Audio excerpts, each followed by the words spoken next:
force. There always has to be an ATPase involved, okay? Because otherwise you can't create any gradients. And so we have a hydrogen ATPase, apical membrane, it's pumping hydrogen out. That means high hydrogen ion, low hydrogen ion.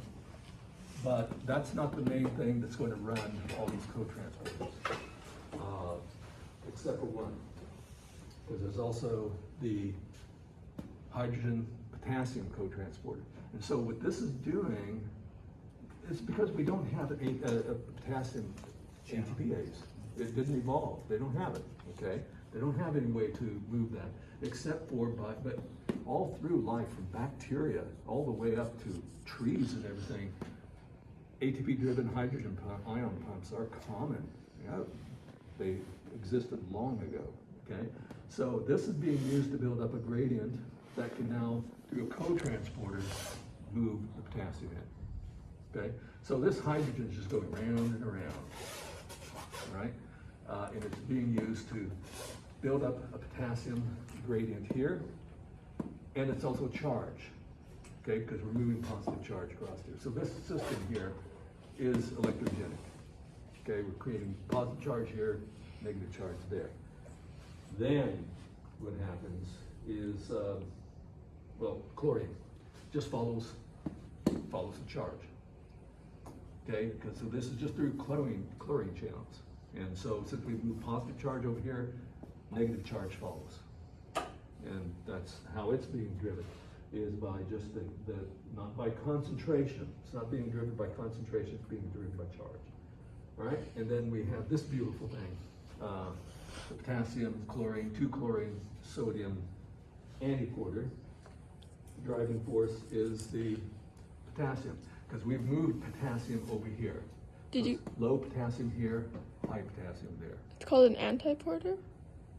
Or a symporter, sorry. This is the antiporter, this is symporter, sorry. So it's that potassium that leads to the conformational change here, drags 2 chlorine and 1 sodium. So there's 2 different ways in which the chlorine is getting across.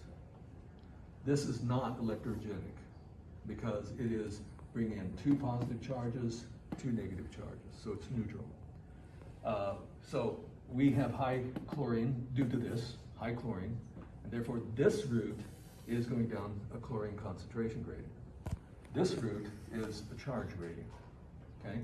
And the sodium, which we get it in here, it's high, low, therefore on the apical side, just through a channel. That's all that's necessary.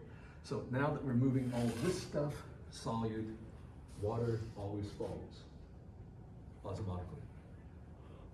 The only way you move, there's no, I repeat it again, there's no pumps for water. The only way in which water is manipulated in the body is by manipulating the solutes. And by manipulating the solutes, the water follows osmotically. Now what gets confusing is you have to understand some places, especially with the loop of Henle, when I was talking about the loop of Henle over there, that what can leave going down the ascending is water, and sodium chlorine is what can leave going up the ascending side. And so you get a little bit confused as to what gradient is what, okay? All the numbers I put there are concentration gradients of the solutes. But you have to remember that the water osmotically will go from low solute, low solute to high solute. That's the movement of water. But the movement of solutes is from their own high concentration to their own low concentration, okay? All right, now we have water in here, and that's by bulk movement. And so sometimes it's carrying, this is a little bit permeable to sugars and amino acids, uric acid. Definitely for uric acid. And that is going to be reabsorbed down here, except for the uric acid. Uric acid stays. And since it's a blind end sac, as you're putting pressure here, it has only one place to go, down to the gut.